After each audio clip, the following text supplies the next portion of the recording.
Hello, my name is Dr. Tom Cavanaugh, and I want to share with you an overview of the paper that we have submitted for AERA 2025.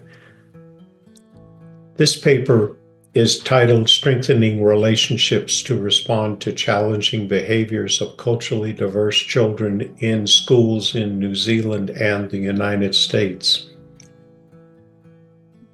As an overview, this research paper was developed by scholars in both New Zealand and the United States.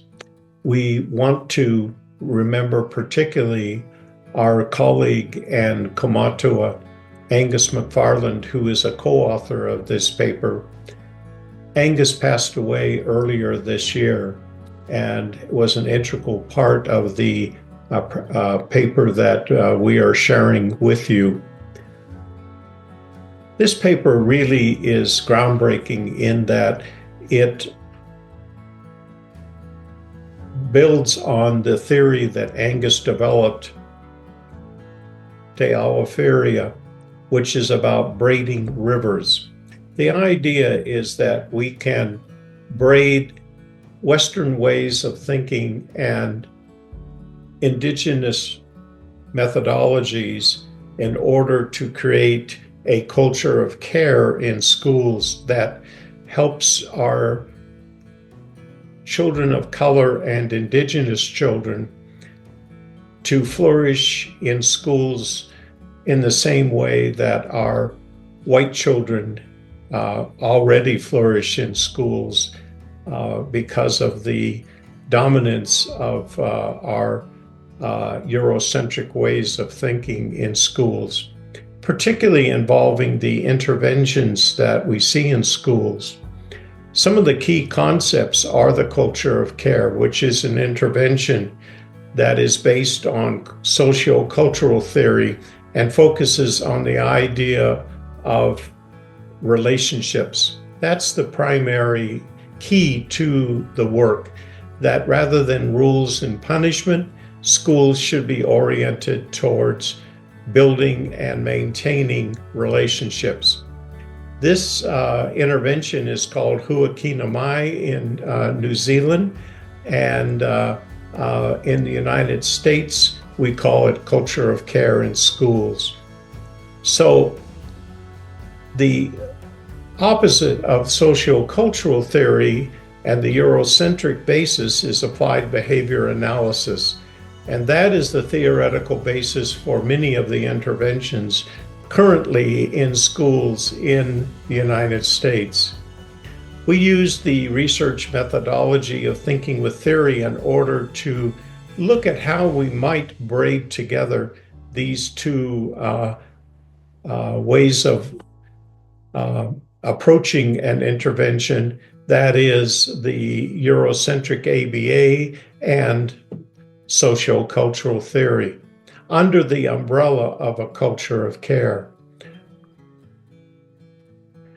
We blended these together in order to help all of our interventions to be based on relationships, because we know that relationships are the key to learning. And we want to have our children in school feeling they belong and are motivated to learn. So the key findings from this particular paper are that the culture of care in schools needs to adopt restorative justice principles and practices as a response to wrongdoing based on healing the harm to relationships. But schools should also adopt a culturally embedded vision that reflects the needs and wants of culturally diverse community members they serve. So the leadership by the principals is the key to creating this new culture of care that we're talking about. And we can do this under this umbrella of the culture of care by blending together the Eurocentric ABA theoretical interventions with the socio-cultural theoretical interventions to create a blended approach to embracing Western and indigenous epistemologies. There are some limitations to this study. The findings may not be generalizable to all schools and cultural contexts. There may be some potential biases in the data collection and analysis upon which this study is based, and validity considerations should be taken into account due to the qualitative nature of this study. Well, the study concludes with the blending of ABA theory with socio-cultural theory under the culture of care, which is, again, focused on relationships, knowing that it can lead to more effective approaches to addressing challenges behavior, and also create equity in that our students of color and indigenous children are not being disciplined more often and more harshly. And this then creates implications for creating inclusive and supportive environments for not only Maori children, but African American, Latinx, and Native American children in the United States. The study highlights the importance of cultural relevance and cultural competence in education. And we actually emphasize cultural humility. In the future, we recommend that there be further research on how to support and nurture members of cultural communities to engage in institutional spaces.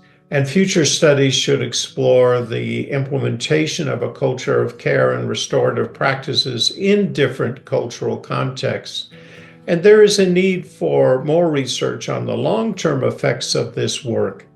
So we thank you and ask you to take the time to read the full paper.